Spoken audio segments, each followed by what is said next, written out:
Magandang umaga po sa inyong lahat, magandang tanghali, magandang gabi sa amang parte po kayo ng mundo. Ako po ay nagpapasalamat at kayo'y nandyan muli upang mapanood ang aking mga pagluluto sa araw na to. First of all, thank you Lord for the wisdom na ako'y nakakapagluto ng maayos. Anyway, ito pong episode na to, ako po'y gagawa ng biko. However, there will be 2 series. Isang klaseng biko na dalawang klaseng biko na 2 different toppings. Okay? So, ang first segment ng biko gagawin natin, part 1, is biko with latik. Ito po ang aking mga ingredients. Ang aking pong gagamitin ay ang sweet rice, malagkit. I always use Japanese sweet rice, gaya ng mention ko sa inyo. Kasi it's firmer pagka ginagawa at napakakunat. I also need 3 cans of coconut milk, 1 pack of dark brown sugar. Ito pong dark brown sugar na to is 2 pounds. Or sa Pilipinas, kung kayo may gagamit, pwede niyong gamitin 2 kilos na dark brown sugar. Ang aking malagkit na kailangan is 8 cups. Ito po ay isasaing nyo just like any regular ng pagsasaing ng bigas. So, nagsaing na po ako ahead of time ng 8 cups na malagkit. Ang tubig po ay same as ng pagsaing. So, 8 cups is 8. Kung may rice cooker kayo, 8:8. Meron naman pong measurement dun sa loob ng rice cooker. Okay? So, babalik po ako sa inyo para maipakita ko ang buong proseso ng ating biko. Oh, and by the way, lastly, we also still need latik.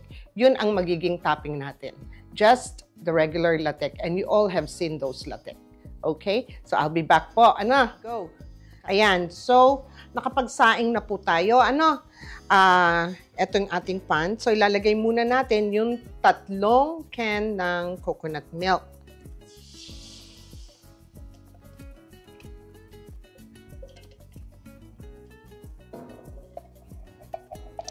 Minsan sinisimot ko kasi yung lahat halos nung kakanggata ay nasa ilalim. So, ilalagay lang po natin ito lahat na 3 cans of coconut milk. Habang kumukulo to, ito'y ating ihahalo na maigi hanggang sa matunaw po ang ating asukal. By the way, before I forget, yung 8 cups po ng rice na ginamit ko, yung cups na ginagamit sa rice cooker. Ito po yan. So, 8 po nito at 8 din na tubig. So, yan. Ngayon po ay ihuhulog din natin itong pack ng dark brown sugar. Dahan-dahan lang kasi baka magtilansikan sa inyo.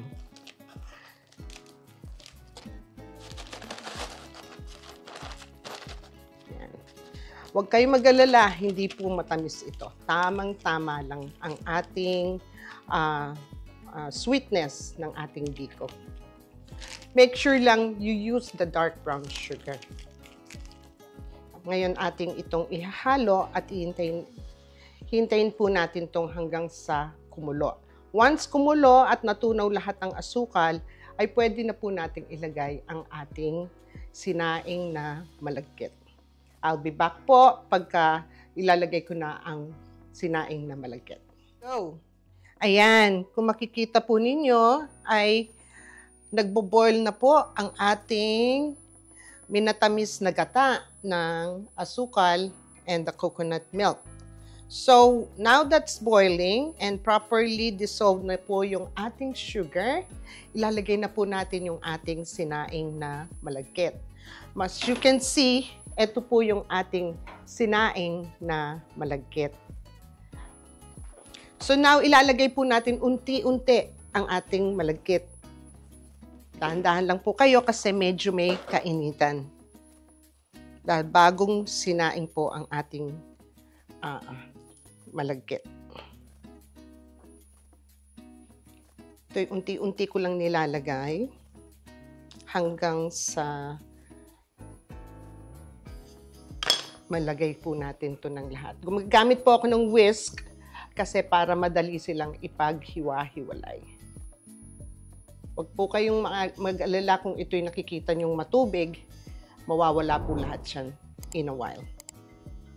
Pag nahalo na natin ang remainder ng ating malagkit. Paghiwa-hiwalay nyo lang sila.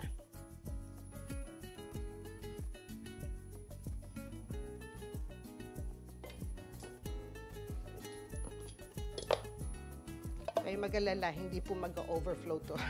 Tansyado ko na po ito. Ayan. So, since nailagay na po ang lahat ng ating malagkit, ito'y ating haluin. At hinaan po ninyo ang apoy nyo sa medium. Kasi nagtitilansik po ito. Ang ginagawa ko ngayon ay dinudurog ko lang yung mga buo-buo. Para sa ganon, pag kinain ninyo, pantay-pantay ang kulay. Wala kayong makikitang puti. Ayan. So, kung nakikita ninyo, medyo lumalagkit-lagkit na. Nawalang masyado ang tubig. We'll continuously cook this and I will be back para makita po ninyo ang pinakahuling consistency po ng ating biko. Go. Hello po. Ayan. Kung makikita nyo, medyo lumalagkit na ang ating biko. Continuously stirring lang po ito. Alam ko po yung mga ibang gumagawang biko, inaabot ng matagal dahil from the fresh malagkit straight sa pagluto nito. Ako po, shortcut lang po ang binibigay ko sa inyo. Isinaing ko sa rice cooker and then nilagay ko po rito. So far, when we started stirring this, nung kumulo, nung ilagay natin yung malagkit, I've been stirring it for almost 5 minutes. So, in mga another 5-10 minutes, ito po ay malapot na malapot at pag hindi na sila humihiwalay sa aking spatula, that means luto na po ito. So, babalik po ako sa inyo upang ipakita ko kung ano ang final consistency po ng ating biko. At makikita ninyo paano ang pag-plating nito. Alright, see you po. Go!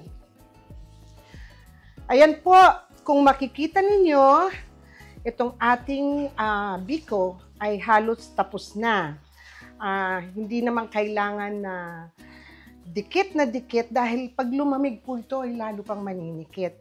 Kaya po ginagamit ko ang Japanese sweet rice. Kasi po ang Japanese sweet rice has different texture.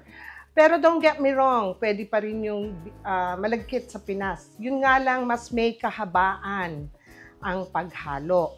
Ito po, so far, I've been doing this for 22 minutes na ng paghalo. And this is almost done. Ang bango-bango. Itong bahay po namin amoy na amoy ang minatamis na gata. At ang biko ay napakabango. So, makikita po ninyo ngayon in texture. Ito, pakita ko sa inyo, no? Napakaganda na po ng ating texture. At ito po ay hindi na naghihiwalay, hindi na siya masyadong liquid. Ililipat ko po ito sa magandang container at aking ipapakita sa inyo ang paglagay ng latik and the finished product po. Gaya ng sabi ko rin kanina, shortcut lang ang mga pinakikita ko sa inyo. That's my best tip for you to make kakanin in a faster way. Sige po, babalik po ako sa inyo at ito'y aking nang ililipat. Oh, one more thing I forgot, maybe after 10-15 minutes, pwede nyo pong taasan ang apoy ninyo para mas madaling mawala ang liquid ng ating biko. Kasi po, mas mapapadali ang proseso. However, hindi nyo pwedeng iwanan. Kailangan lang ng continuous ang paghalo natin, kundi masusunugan kayo sa ilalim. At also, I prefer using non-stick pan. Para po sa ganon, walang natitira sa ilalim. at halong-halo po ang inyong biko. O sige, babalik ako sa inyo, ha? Okay, go. Ayan. So, katulad kanina, ito po'y lutong-luto na. Makikita nyo, napakaganda ng pagkaluto ng inyong biko. Ito po, gumamit po ako ng coconut leaves. Nasa sa inyo how you want it presented sa mga bisita nyo o sa inyo. Naglagay lang ako ng coconut leaves at tapos brinash ko siya ng coconut oil. Kung makikita po ninyo dito, ang ating coconut oil ay laging ginagamit ko. So pag gumawa kayo ng latik, please save your coconut oil kasi maraming bagay siya magagamit. And one more tip, ito'y pwede rin gawing suman. Gumamit lang kayo ng dahon na saging, maglagay kayo nitong konti at lagyan nyo ng latik. However, ibabrush po ninyo ang inyong dahon ng saging ng coconut oil. So ilalagay po natin ito ngayon sa ating container pan. At pag natapos po ako maglagay, ipakikita ko po sa inyo ang ating finished product at ang aking paglagay ng topping na latik. Okay? I'll be back. Go! Ayan po. Nailagay na ko na sa pan itong ating biko. Marami po yung 8 cups, so nakagawa ako ng isang malaking tray, isang maliit na pamigay sa kapitbahay, and a little biko left for me personally. Ngayon po, ipapakita ko sa inyo ang paglagay ng ating latik. So, hihiwain ko lang po ito. It's up to you however you wanna cut it. Pero ako I cut it po this way. Hindi ako perfect ng pag-cut. Ano ba yan? Anyway, so ika-cut lang natin. So ayan, nakat ko na po ang ating latik, ang ating biko. Lalagyan po natin siya ngayon ng latik. Pwede kayo maglagay ng as much as you want. The more, the better. So, lalagay ko lang po ang ating mga latik. So, ayan po, makikita ninyo. At natapos na ang ating biko sa latik. Nilagyan ko rin ang aking mga kapitbahay ng latik. You can put as many. The more latik, the better. Nasa sa inyo po yun. Kung nagtitipid naman kayo at gagamitin yung pang negosyo, pwede niyong kontian. So, ating pong tikman. Okay? O, Kuya Bong, wala ka na naman. Ito, titikam ako ng biko. Favorite mo to di ba? Medyo may kainitan pa, kaya naghiwalay. Pagka lumamig po ito, buunin nyo siyang makukuha. Pero for now, dahil po may kainitan ng konti, medyo hindi mo pa siya makukuha ng buo. Sige, ating matikman. Ano pa? Napakasarap po. Tamang-tama ang tamis. At ang latik ay nagbigay ng malaking flavor sa ating biko. Okay? So, abangan niyo po ang part 2 ng aking biko na kakaibang topping sa susunod na episode ko. I will see you then, Marakal. At salamat po sa inyong lahat, lalo na sa aking mga viewers, sa aking mga subscribers, sa ang parte man ng kayo ng mundo. Ako po'y taus-pusong nagpapasalamat sa inyo. To God be the glory. Maraming salamat po. Till next segment, part 2.